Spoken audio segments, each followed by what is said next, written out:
안녕하십니까. 증시각도이TV 시청자 여러분, 투자자 여러분 반갑습니다. 네, 증시각도이TV에 오셔서 영롱한 빛을 발하시는 분이 있으셨죠. 유진투자증권 글로벌 매크로팀 실질적인 부서장 우리 허재환 이사님 오셨습니다. 어서 오십시오. 네, 안녕하십니까. 네, 안녕하십니까. 네, 자 이제 본격적으로 시장 얘기 한번 해볼까요? 네. 어떤 분이 허를 찌르는 상승이 시작될 것이다 라고 얘기했는데 거의 많은 대중들이 지금 허를 찔리고 있는 것 같아요. 네. 생각보다 강하죠. 네. 벌써 이미 오늘부로 주식시장이 7%에서 8%, 거래도 8%, 코스닥 7%나 올랐습니다. 아니야 이러고 인버스 걸고 막 이러는 사이에 벌써 8%, 7%예요. 조금만 더 오르면 10몇 프로고 한 15%만 올라가면 사실 한 해 성장률로 나쁜 성장률이 아니지 않습니까? 되게 좋은 성장률. 그렇죠. 네. 뭐 25% 올라가면 대박장이고 사실은 20년도 연초 대비로 올라간 거 그렇게 크지 않습니다. 40%인데 초대박장이라고 불렀으니까요. 네, 그러니까 벌써 꽤 오르고 있는데 도대체 이게 어찌된 일입니까? 왜 작년 연말에 많은 사람들이, 물론 허전 이사님 좀 좋게 보셨어요. 네. 올해 시장을 2,800대까지도 보셨잖아요. 2,700, 2,800. 예, 그렇게요. 남들 2,600 보는 사이에 네. 어려웠습니다. 그분들 아니었으면 한 3,000 봤을. 네. 근데 뭐가 다른 겁니까 지금? 생각보다 그 경기에 대한 두려움들 때문에 네. 돈이 좀 오히려 돈을 많이 갖고 있거나 돈이 좀 풀려 있는 게 아닌가라는 좀 유동성 관점에서 좀 봐야 되는 게 아닌가 싶습니다. 이게 무슨 말일까요? 그러니까 저희 해외 상황만 말씀드리면 해외 상황을 보면은 그 지금 눈에 보이는 건 어쨌든 지금 유럽이 생각보다 뭐 날씨 때문에 네. 뭐 경기가 나쁘지 않다라는 것도 있고 네. 중국이 이제 리오프닝을 좀 앞당기면서 앞으로 좋아질 거다라는 것들이 좀 있는데요. 어쨌든 이것들 때문에 지금 달러가 굉장히 좀 약해지고 있잖아요. 그렇죠. 그러니까 미국으로만 그 갔던 돈들 그리고 생각보다 굉장히 경기가 되게 나빴으면 미국으로 밖에 안 갔을 자금들이 지금 이렇게 좀 빠져나오고 있는 걸로 보여집니다. 그렇죠. 특히 이제 제가 주목하고 있는 거는 그 일본도 이제 약간씩 그 금리 정상화를 하려고 하고 유럽도 금리 정상화를 하려고 하는 과정에서 어떤 일이 벌어지고 있냐면 마이너스 금리 자산들이 빠르게 사라지고 있습니다. 예를 들면 유럽의 투자자들, 일본의 투자자들이 자기네들의 금리는 마이너스고 미국은 그 플러스였으니까 계속 이제 미국으로만 갔고 경기 안 좋다고 하면서 막 돈이 이제 달러로만 갔었는데 이게 조금 진정이 되면서 달러로 막 갔던 돈들, 미국으로 갔던 돈들이 조금씩은 이제 미국이 아닌 쪽으로 지금 들어오고 있는 그런 분위기인 것 같고요. 네, 그렇죠. 실상은. 예. 네. 그리고 이거를 제일 잘 보여주는 게 저는 홍콩이라고 보여집니다. 네. 홍콩이 보면은 달러랑 홍콩 그 달러가 페그되어 있기 때문에 네. 이게 홍콩 주식시장 또는 홍콩 금융시장은 미국의 유동성에 굉장히 예민하면서 그렇죠. 또 펀더멘탈은 또 중국의 영향을 받는단 말이에요. 그렇죠. 그러니까 이게 어떻게 보면 약간 아시아 특히 한국의 상황을 그대로 보여주는 좀 그 잣대라고 볼 수가 있는데 홍콩 시장이 요즘 되게 좋지 않습니까? 좋죠. 60% 넘게 올랐으니까 바닥에서 홍콩 항생테크는. 예. 네. 그러니까 이게 홍콩을 좋게 보시는 분들이 대부분 그냥 중국의 리오프닝이라고 생각하시는데 사실은 거기에 이제 돈이 미국으로만 갔던 유동성이 이제 약간 빠져나오고 있는 것도 같이 반영이 되고 있는 거죠. 네. 그래서 그거를 저는 첫 번째로 굉장히 중요한 변화로 하나 보고 있고요.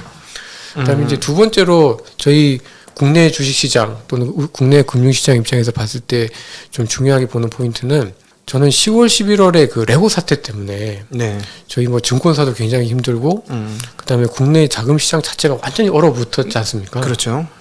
근데 딱 연초가 되니까 생각보다 지금 돈들이 되게 많은 것 같아요. 국내에. 예. 그러니까 예를 들면은 국내 뭐 공제회나 연기금 같은 경우에는 대체 쪽으로 지금 투자를 할 수가 없는 상황이다 보니까 부동산이 죽어버렸으니까. 그렇지, 맞아. 하다 보니까 맞네. 다른 쪽으로 투자를 해야 되는데 그렇다고 주식하기는 되게 부담스럽고요.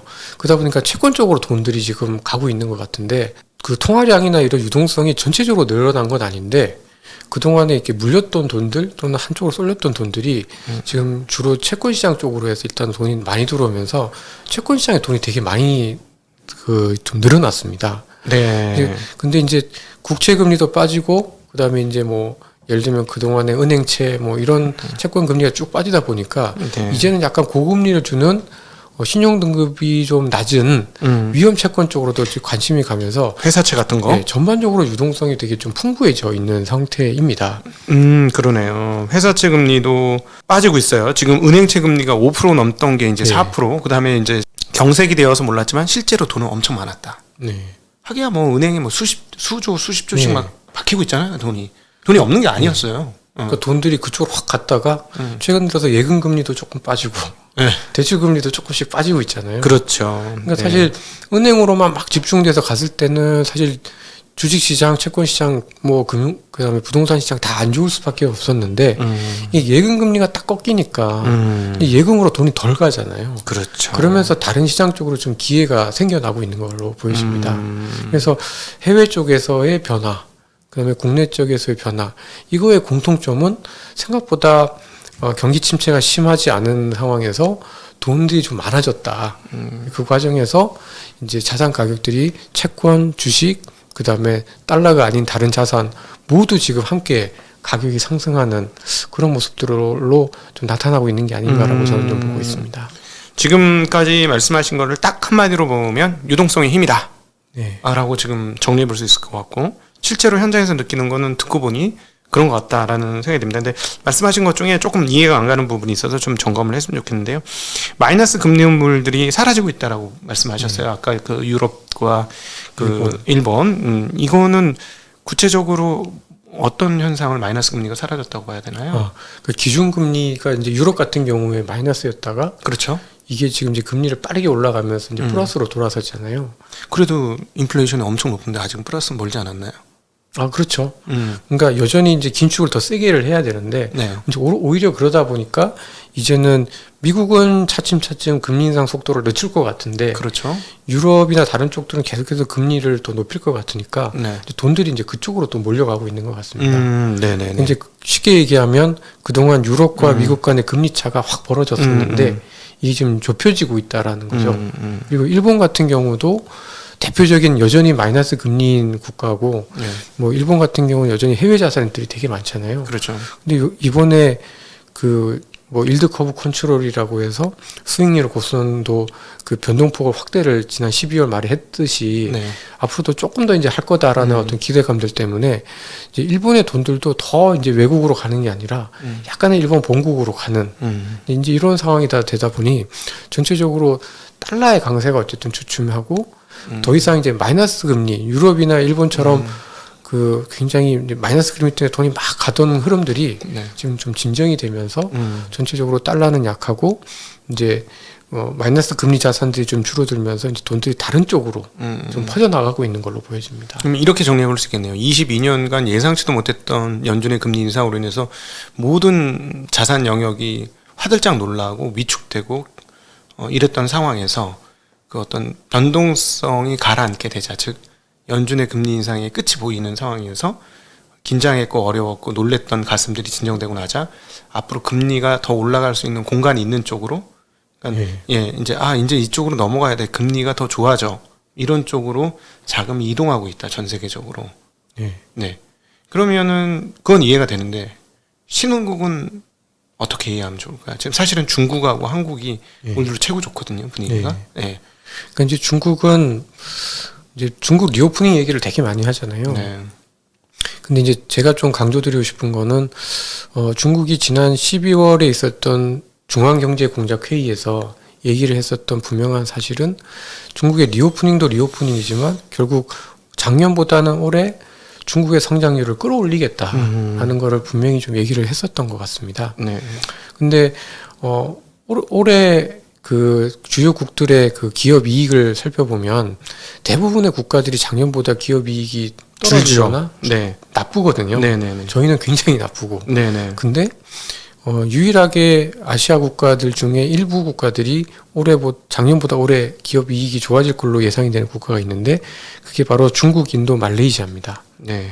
그래서 요 세 나라가 어쨌든 작년보다는 올해 좀 좋아질 것 같고, 그 다음에 2024년을 보면, 내후년을 보면 한국하고 대만이 기업 이익이 제일 좋아질 걸로 보고들 있거든요. 네. 그러니까 어떻게 보면 좀 뭐 중국의 리오프닝에 따른 어떤 반사 이익을 이제 아시아 국가들이 전체적으로 조금 누릴 수 있을 거다라는 기대들이 좀 분명히 있는 것 같습니다. 왜 24년에 한국과 대만입니까? 반도체가 갑자기 안 팔리던 게 잘 팔릴 것이다. 이제 반도체 가격의 하락이나 사이클이 끝날 거다라는 기대감들이 분명히 있는 것 같습니다. 네. 개인적으로는 어떻게 보세요? 저는 그 보통 반도체 사이클이 한 3년에서 4년 사이클이잖아요. 그렇죠. 그러니까 이제 2019년 사이클도 사실은 이제 딱 그 끝나고 좋아졌을 때가 이제 2022년, 2023년인데 딱 작년에 이제 끝이 났었던 것 같고. 그렇죠. 근데 이제 사이클이 어떻게 보면은 그 작년, 그러니까 2021년 말에 어쨌든 좀 끝이 났기 때문에 3년 사이클로 보면은 2024년에는 좀 좋아질 가능성이 분명히 좀 있다라고 생각합니다. 네. 그렇죠. 그 넷플릭스 트래픽이 줄은 것도 아니고. 네. 뭐 예를 들어서 디즈니 플러스라든가 애플 TV가 트래픽이 줄 건 아니니까. 그러니까 코로나 때 좀 급격하게 늘어났던 부분들이 좀 정상화되면서 네. 좀 떨어지는 건 분명히 맞는데 네. 그렇다고 해서 저희가 모든 게 다 코로나 이전으로 돌아가는 건 아니잖아요. 네. 그러니까 어떻게 보면 뭐 코로나 버블이라고 얘기를 한다라고 하면 저희가 경험했던 지난 2, 3년 동안의 변화는 분명히 이런 디지털이 이렇게 확산이 되는 거였었던 것 같고 그렇다고 해서 저희가 코로나 이전으로 완전히 모든 게 다 돌아가는 건 아니기 때문에 예. 뭐 반도체 사이클 또는 뭐 IT 사이클도 제가 생각할 때는 2020년, 2021년에 급등했던 것들을 반납은 하긴 하겠지만 그렇다고 해서 2019년 이전으로 돌아가는 거는 조금 너무 과도하지 않나라고 생각합니다. 그러니까 이렇게 정리해 볼 수 있겠네요. 우상향하던 IT가 갑자기 코로나를 맞으면서 대폭 상승하면서 이격이 벌어졌다. 추세선에서부터 위쪽으로 이격이 확 벌어졌던 게 이번에 이제 22년을 통해서 이격을 그 중심권을 향해서 다시 돌아오고 이 이격이 해소되는 게 한 24년이면 해소가 되니 다시 우상향 사이클로 가게 될 거다. 어차피 우상향이니까. 네. 예, 뭐 그렇게 뭐 예. 생각하면 돼. 저는 그렇게 좀 보고 있고요. 예. 그다음에 주가 입장에서 봤을 때도 예를 들면 과거에 버블이 붕괴됐었던 많은 자산들이 고점 대비해서 하락률을 제가 계산해 보니까 다 한 70에서 80% 이상 빠졌더라고요. 아, 많이 올라갔던 자산들이. 네. 네. 예를 들면 그 90년대 초반에 니케이, 네. 일본의 그 주식도 한 70% 이상 빠졌었고, 네. 그다음에 닷컴 버블 때 나스닥도 이제 고점 대비 이후에는 거의 80% 가까이 빠졌었고요. 네. 그다음에 2000년도에 2005년, 2006년, 2007년에 피크 쳤던 중국 주식 시장도 고점 찍고 빠질 때까지 하락률을 보니까 한 70% 이상 빠졌고, 네. 그래서 많은 자산들이 버블이다 싶을 정도로 과열됐었던 자산들이 무너지는 과정에서는 대부분 이제 70, 80% 이상 빠지더라고요. 근데 지금 미국 테크주들, IT주들 중에 보면은 그러니까 대형주들 뭐 애플이나 마이크로소프트는 아직 덜 빠졌지만 고점 대비해서 70% 이상 빠진 미국의 테크주들이 생각보다 되게 많더라고요. 그렇죠. 펠로톤 뭐 그다음에 줌, 핀트레스트, 그다음에 아크, 캐시우드 펀드들 대부분 다 70, 80% 이상 빠졌잖아요. 예. 그래서 그런 기업들은 사실 버블은 빠질 만큼 빠졌다라고 보여지고 이제부터는 실적이 좋아지는 만큼 좋아질 텐데 그렇다고 해서 테크나 혁신이 끝났다라고 보기에는 저는 그건 좀 너무 이렇게 세상을 비관적으로 보는 건 아닌가라고 생각을 해서 테크 사이클 자체가 뭐 완전히 이제 끝났고 다시는 안 온다라고 보기보다는 이제 코로나 이후에 생겼던 버블이 좀 해소되는 과정들이 분명히 작년에 나타났고 올해는 이제 이런 상황에서 정말 조금 더 좋은 기업과 그렇지 않은 기업들 간에 차별이 본격화되는 상황으로 보고 있습니다. 지금 말씀하신 대로 22년도에 보면은 다우존스 지수가 굉장히 선방했어요. 나스닥은 뭐 30%도 고점대 넘게 빠지는 상황에서 별로 안 빠졌거든요. 근데 딱 23년 들어오면서부터 다우 상승은 얼마 없는데 나스닥 상승이 훨씬 더 크게 나타나고 있습니다. 설 기간 동안에 더 많이 올라서 차이가 많이 나고 있는데 그러면은 그 테크 사이클이 한번 크게 얻어맞았고 23년도부터는 그러면은 또다시 테크 사이클 올 것이냐 아니면 뭐 중후장대가 올 것이냐 어떤 사람들은 이런 이야기를 하죠. 그 미국 같은 경우 그 IRA법이 결국은 그 후진적이었던 그냥 뒤처져 있던 미국의 인프라 제조를 살리기 위한 법이고 결국 그 일들은 몇 년을 통해서 계속 지속될 수도 있으니 그런 쪽으로 더 가야 된다. 예. 뭐 예를 들어 친재생 에너지 뭐 이런 쪽으로 가야 된다라고 보시는 분이 있고 아니다. 지금 여전히 테크가 살아있다. 테크로 다시 충분히 조정을 했으니 이쪽으로 봐야 된다. 이렇게 보시는 경우도 있는데 어떻게 생각하고 계실까요? 그러니까 저는 장기적으로 봤을 때는 그 처음에 말씀하셨던 전자, 네. 그러니까 IRA로 인해서 미국의 어떤 인프라가 새롭게 좀 만들어지는 과정들이 길게 봤을 때, 즉 앞으로 한 3년에서 5년을 보면은 그쪽으로 점진적으로 흐름이 가는 거는 맞다고 생각합니다. 예. 근데 적어도 올해 또는 올해 상반기만 보면 저는 테크주들은 그 가격으로 봤을 때는 굉장히 좀 싼 것 같거든요. 그래서 오히려 상반기에는 그렇다고 해서 뭐 테크가 이제 여기서 새로운 사이클로 업 사이클로 해서 완전히 새로 간다 이라기보다는 네. 작년의 하락은 좀 너무 과도했었다. 그래서 이제 그 하락을 정상화시키는 정도의 어떤 반등 내지는 회복이 네. 한번 나타나지 않을까라고 좀 보고 있어서 테크 사이클을 뭐는 좀 짧은 관점에서 저는 좀 봐야 되지 않을까 싶습니다. 그러니까 그 부분이 사실 상당히 걱정이 되는데 지금 테크 주식들이 올해 들어와서 1월 중순 들어서면서 굉장히 빠른 속도로 반등을 하고 있어요. 그러니까 이런 식으로 해서 조금 더 올라가게 되면 소위 말하는 이제 인플레에 대한 그 부의 효과가 나타나면서 기대 인플레이션이 다시 올라오거나 이런 일이 있지 않을까. 만약 그렇게 되면 연준은 또다시 어떤 식으로든 행동하려고 하지 않을까 하는 우려가 좀 있거든요. 여기에 대해서는 어떻게 생각하실까요? 근데 그 우려는 조금 뒤에 나타나지 않을까 싶습니다. 네. 그러니까 그 경기하고 이제 물가가 어떻게 보면 약간 사이클이 물가가 좀 후행하지 않습니까? 예. 그리고 보통 짧으면 뭐 6개월에서 9개월, 길면 뭐 1년에서 1년 반 이렇게 얘기들을 하고 있기 때문에 지금은 어쨌든 경기 자체가 업사이클은 아닌 거잖아요. 그렇죠. 다운되기 때문에 물가는 어쨌든 올해 중반, 올해 말까지는 떨어질 가능성이 좀 높다라고 보고 네. 있고요. 그 다음에 이제 오히려 말씀하셨던 물가 상승의 압력이 뭐 나타난다라고 하면은 뭐 빠르면 올해 말 정도나 나타나지 않을까. 그래서 지금 당장은 이제 물가에 대한 걱정은 뭐 그러니까 물론 이 물가의 수준 자체가 그 과거에 이제 2%가 상단이었던 물가에 비해서는 앞으로는 뭐 여전히 좀 높은 수준이긴 하겠습니다만은 그렇다고 해서 뭐 다시 막 물가가 당장 올라가는 거는 조금은 더 뒤에 나타날 일이라고 저는 좀 보고 있습니다. 네. 자, 미국 이야기가 나왔으니까 좀 거시적인 얘기를 좀 더 여쭤보도록 할게요. 사실은 지금 연말 금리를 놓고 미국의 연말 금리를 놓고 밀당이 엄청나게 이루어지고 있는 과정이라고 생각하거든요. 채권 시장은 떨어진다는 확신이 있고 지금 그러니까 10년물을 3.5 미만까지 좀 떨어뜨려 놓고 반면에 연준은 웃기지 마. 우리 금리 안 내릴 거야. 라고 뻥카를 블러핑입니까? 뻥카입니까? 실제입니까? 잘 모르겠습니다만 계속 말펀치를 지금 던지고 있고 이제 주식시장 그걸로 계속 휘둘리다가 이제 드디어 채권 쪽으로 마음을 가다듬은 것 같고 너희 금리 올려봐야 5%쯤 이런 생각을 이제 주식시장은 한 것 같고 그런 다음부터 내달리기 시작하는 분위기가 좀 보이는데요. 과연 이게 어떻게 될까요? 어떤 시나리오를 우리가 가지고 있어야 될까요? 이 부분에 대해서. 그러니까 좀 먼저 이제 금리부터 좀 말씀드리면은, 그러니까 제가 생각할 때는 지금 미국의 말씀하셨던 금리는 대체로 보면 장기 금리잖아요. 네. 근데 이제 장기 금리는 뭐 최소한 올라갈 일은 없다고 봅니다. 적어도 한 올해 말까지는요. 왜냐하면 이게 금리 지금 물가도 그렇고 경기도 어쨌든 지금 떨어지는 상황이기 때문에 올라가기는 되게 쉽지 않아 보이는 거고요.